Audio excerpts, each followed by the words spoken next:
একটা সময় ফুটবল মানেই ছিল তিনটি নাম, মেসি, রোনালদো আর নেইমার। বিশ্বকাপ ফুটবল চলবে আর এই তিন নাম থাকবে না, তা ছিল যেন একেবারেই অসম্ভব। 2 দশকেরও বেশি সময় ধরে এই তিন তারকাই লিখেছেন অসংখ্য রেকর্ড, জিতেছেন অগণিত ট্রফি, উপহার দিয়েছেন অমর সব মুহূর্ত। কিন্তু সময় কাউকে ছাড় দেয় না। বিশ্বকাপ থেকে প্রথমেই বিদায় নিলেন নেইমার। এরপর বিশ্বকাপের শেষ বাঁশির সঙ্গে শেষ হয়ে গেল ক্রিস্টিয়ানো রোনালদোর বিশ্বকাপ অধ্যায়। 41 বছর বয়সী মহাতারকা আগেই জানিয়ে দিয়েছিলেন এটাই তার শেষ বিশ্বকাপ, কিন্তু বিদায়টা হলো চোখের জলে।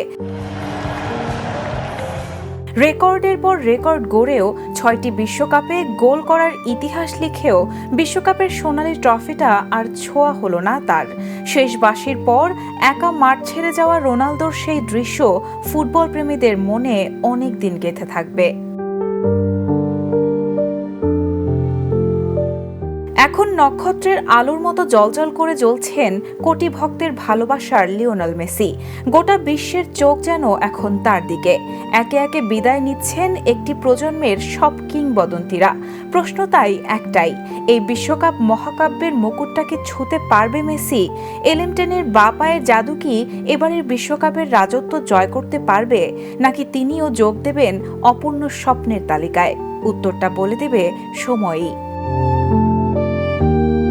Raihana moon, the news.